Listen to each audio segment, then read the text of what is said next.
بعض صورتوں کو بعض مفاخر حاصل ہے، بعض صورتوں کو بعض فضیلتیں حاصل ہیں۔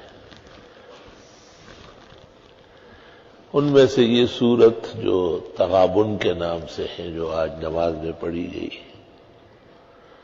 بزرگان دین کا مضبوط وظیفہ رہا ہے۔ میں نے اب تک جتنے بزرگوں کو دیکھا ہے، بلکہ خواتین تک، ان کا پختہ وظیفہ رہا ہے۔ وظیفہ اس کو کہتے ہیں کہ زندگی کا حصہ ہو، جب تک وہ جیے، خواہ سفر میں ہو، حضر میں ہو، صحت میں ہو، مرض میں ہو، اس صورت سے سروکار رکھتے ہیں۔ اور لاعلاج بیماریوں میں، جس میں اسباب بظاہر معطل معلوم ہوتے ہیں، ڈاکٹر یا حکیم، طبیب یا دنیا کے نسخے اور تدبیر کی شکست جب نظر آ جائے، یہ صورت عجائب دکھاتی ہے۔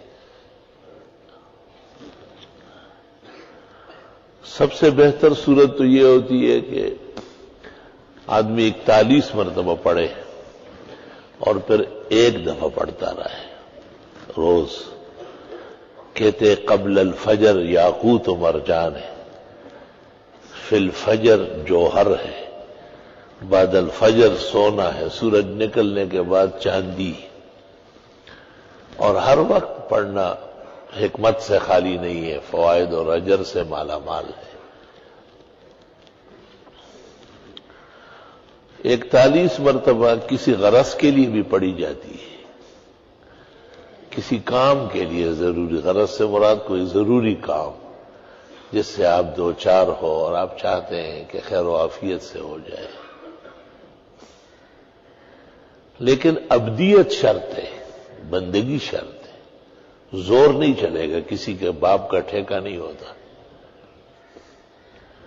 کہ بس آپ نے پڑھا ہو آسمان کو دیکھے کہ جی وہی آئی ہے، نہیں، یہ خناسیت ہے، فرعونیت کے خیالات ہیں۔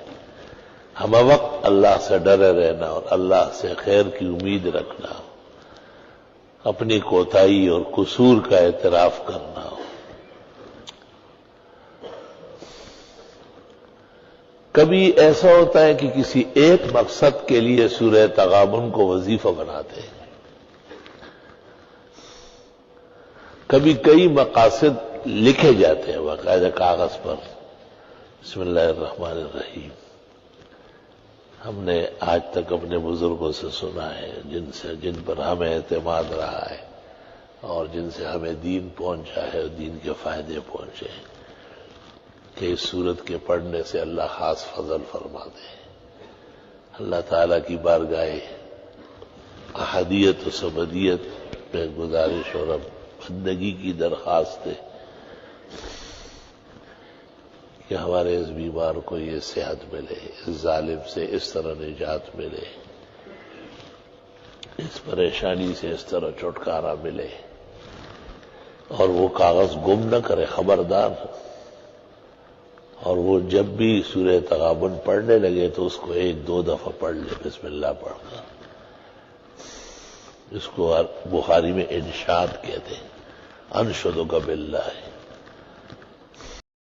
یہ صورت عجیب و شان ہے، کہتے سخت کو نرم کرنے کے لیے ایک سیر ہے، بادشاہ ظالم کی گرفت اور پکڑ سے نکالنے میں تیر بہدف ہے، لاعلاج بیماریوں کے لیے شفائے عظیم ہے، اور دشمنوں کے سر کو نیچے کرنے کے لیے تلوار الہی ہے، اور اتنے فضائل و مناقب ہے کہ علماء کہتے مت بیان کرو، لوگ اور صورتیں چھوڑ کر اسی کے وظیفے کریں گے۔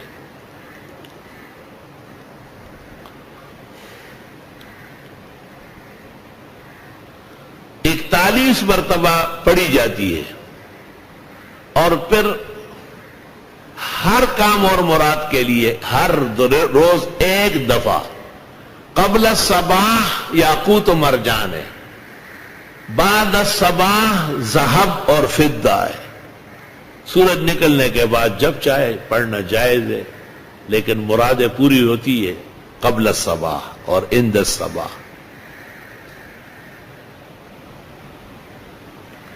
بزرگان دین اور سلف صالحین کو دیکھا گیا ہے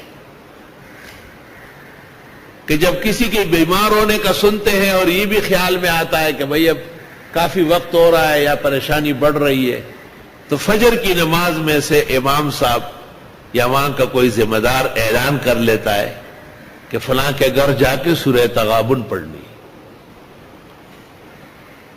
اور اس میں وہی لوگ جاتے ہیں جن کو سورہ تغابن یاد ہوتی ہے، یا پھر قرآن شریف ہاتھ میں لے لیتے ہیں۔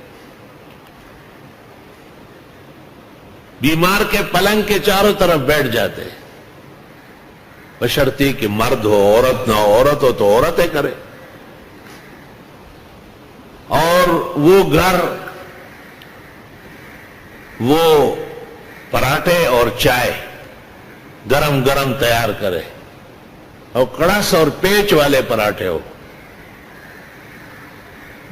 ایک آدمی نے طلباء سے پڑھوایا، 5,000 ہزار روپے دیے، اور جتے دیکھو تھے اتھے آن کلو تھی۔ میں نے کہا پراٹھے پکواؤ،